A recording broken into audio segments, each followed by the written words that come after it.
हम और आप आज 21वीं सदी में जी रहे हैं, लेकिन शायद ही परिस्थितियों में कुछ बदलाव आया है। आज भी कुछ प्रथाएं ऐसी चलती आ रही हैं जो समाज के लिए घातक साबित हो रही हैं, और उनमें एक प्रथा है दहेज प्रथा। दहेज प्रथा एक गंभीर सामाजिक समस्या है जो भारतीय समाज में व्यापक रूप से मौजूद है और महिलाओं के जीवन पर नकारात्मक प्रभाव डालती है। दहेज में दुल्हन के परिवार द्वारा दूल्हे और उसके परिवार को शादी से पहले, शादी के दौरान या शादी के बाद दिया जाने वाला धन, संपत्ति या उपहार शामिल होते हैं। यह प्रथा महिलाओं के लिए शोषण और हिंसा का कारण बनती है और कई मामलों में यह महिलाओं की हत्या का भी कारण बन जाती है। सवाल ये कि कब तक महिलाओं को दहेज के लिए शोषण और हिंसा सहनी पड़ेगी।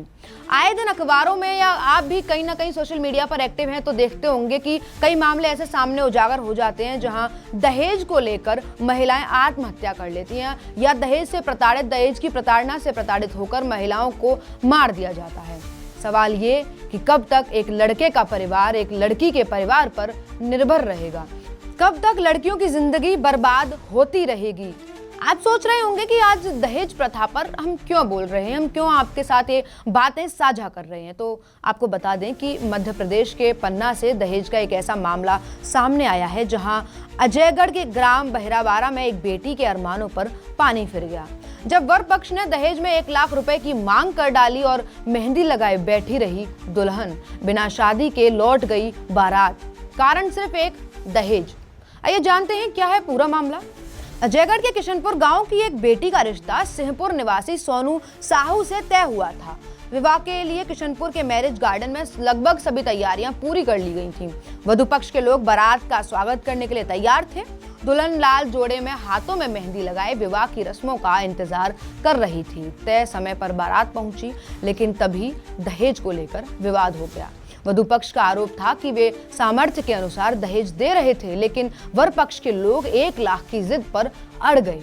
बेटी के पिता ने बताया कि अचानक इतनी राशि का इंतजाम करना उनके लिए संभव नहीं था।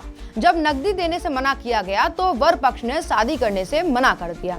मिन्नतें करने के बावजूद बिना विवाह के ही बारात वापस लौट गई।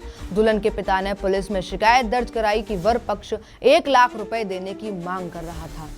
मैंने इतने पैसों का प्रबंध करने से हाथ खड़े किए तो परिजन के साथ मारपीट कर डाली। दुल्हन लाल जोड़ा पहने और हाथों पर मेहंदी लगाए 7 फेरे लेने का इंतजार करती रही, लेकिन दहेज की 1 लाख रुपए की मांग ने उसकी खुशियां पल भर में छीन ली। जब वधु पक्ष ने रकम देने से इनकार किया तो बारात चौखट पर से ही बिना शादी के लौट गई। दुल्हन का सपना टूट गया। वधु पक्ष के लोगों ने दहेज नहीं देने पर शादी तोड़ने और मारपीट की शिकायत दर्ज कराई। पीड़ित की शिकायत पर अपराध दर्ज कर मामले की जांच की जा रही है। सवाल ये उठता है कि कब तक दहेज की ये दहशत यूं ही मासूम जिंदगियों के साथ खिलवाड़ करती रहेगी, कब तक लड़कियों की जिंदगी में दहेज नाम की बीमारियां जहर बनकर रहेंगी, कब लड़कियां दहेज प्रथा से मुक्त हो पाएंगी। सवाल बहुत हैं, पर इसकी जवाबदेही कौन तय करेगा ये अब तक तय नहीं है।